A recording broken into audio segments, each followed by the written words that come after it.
में जाकर मरने की इच्छा करने लगे। इतने में वहां एक संत भगवान आ गए। संत सगाम हरि कथा सुई दुर्लभ सब होय। आज जैसे ही संत जी का आगमन हुआ, संत जी उस आत्मदेव नाम के पंडित जी से कहने लगे, हे पंडित जी, आप आत्महत्या क्यों कर रहे हो? ये तो एक पाप कर्म है, आप तो ब्राह्मण विद्वान हैं, ऐसा क्यों कर रहे हो? आत्मदेव जी कहने लगे, हे संत भगवान,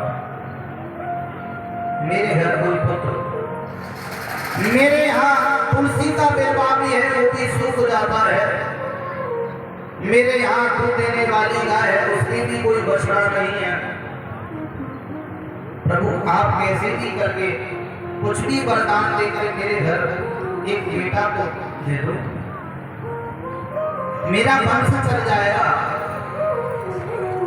संत भगवान कहने लगे, क्या बेटा चाहिए? बेटा नहीं नाम चलाता है, जिस घर में जीवन वाणी का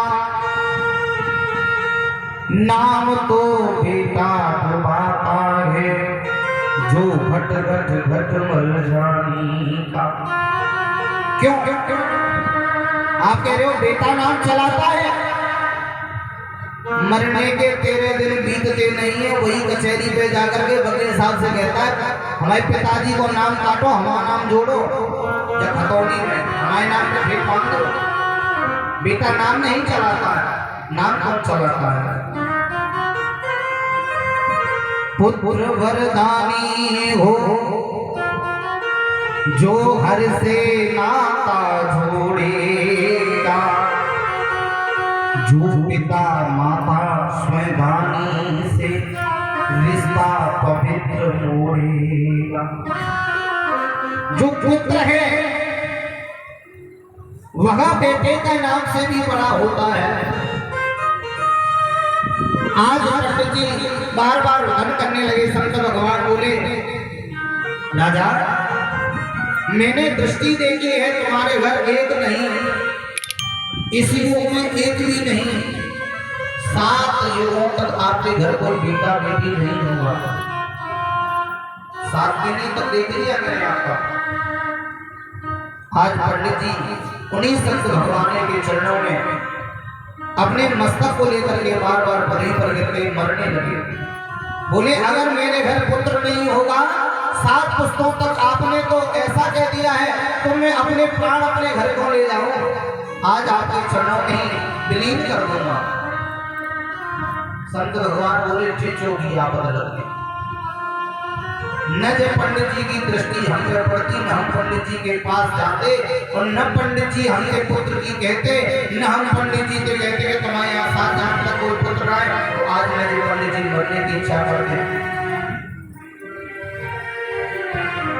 संत भगवान बोले, भाई सुनो पंडित जी, एक फल को हम तुम्हें दे सकते हैं, इस फल को ले जाओ और अपनी पत्नी को ये फल दे देना, ठाकुर जी की कृपा से उसके यहाँ पुत्र हो जाएगा। आज पंडित जी को जैसे ही फल दिया, पंडित जी इस फल को लेकर के अपने घर गए, बड़े प्रसन्न हुए। अपने घर जाकर के अपनी पत्नी धुंधली से, धुंधली जानते हो किसे कहते हैं? धुंधली कहते हैं बुद्धि को। ये बुद्धि जो मन से विलीन हो जाती है, जो हमेशा धुंध में रहती है, और धुंधली दूसरा उदाहरण भी कह रहे, सुखदेव बाबा दूसरा उदाहरण भी बता रहे धुंधली का, जो हमेशा धुंध में रहे, हमेशा अड़ोसी पड़ोसियों से लड़ते रहे, हमेशा अपने घर में कलह करती रहे, उसे धुंधली कहते हैं। आज आत्मदेव जी ने जाकर के अपनी पत्नी से कहा, लीजिए हम आपके लिए एक फल लेकर आए, संत भगवान ने दिया है, आप इसे ग्रहण कर लो, आपके पुत्र हो जाएगा।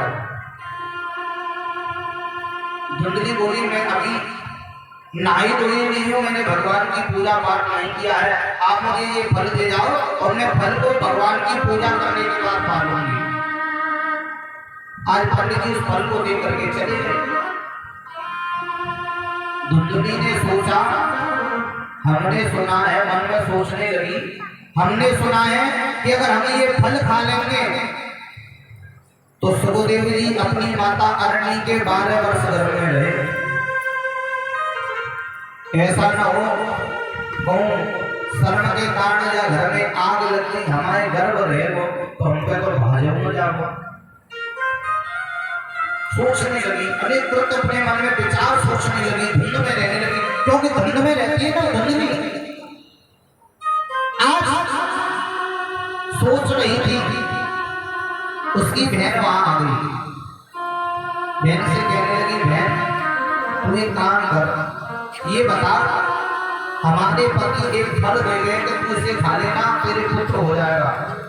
अब ये बता बहन, 50 वर्ष की मेरी अवस्था है, अब मेरे घर बेटा हो, मैं कैसे तो आपको पालन करूंगी, क्या करूं? वो बहन बोली लगी, सुन मैं गरीब हूं, तू अमीर है, तू एक काम करना, तू मुझसे मेरा पुत्र ले लेना, मेरे भी पुत्र होने वाला है, और तू इसके लिए मुझे कुछ धन दे देना। आज धुंधली ने क्या काम किया, अपने पति को दिखाने के लिए अपने पेट से कपड़े लपेट लिए, पेट को बड़ा कर लिया और अपनी बहन को धन देने लगी। मन में विचार सोचने लगी, ऐसा ना हो कि हमारे पतिदेव हमारी ननद से कहें कि ननद अपनी बहन से कह दे, बहन आजा हमारे घर पुत्र या पुत्र हो रहा है, हमारी ननद बड़ी सोचने है और तुम आके सारे धने लगे तो बड़ो सत्यानाश हो जाए।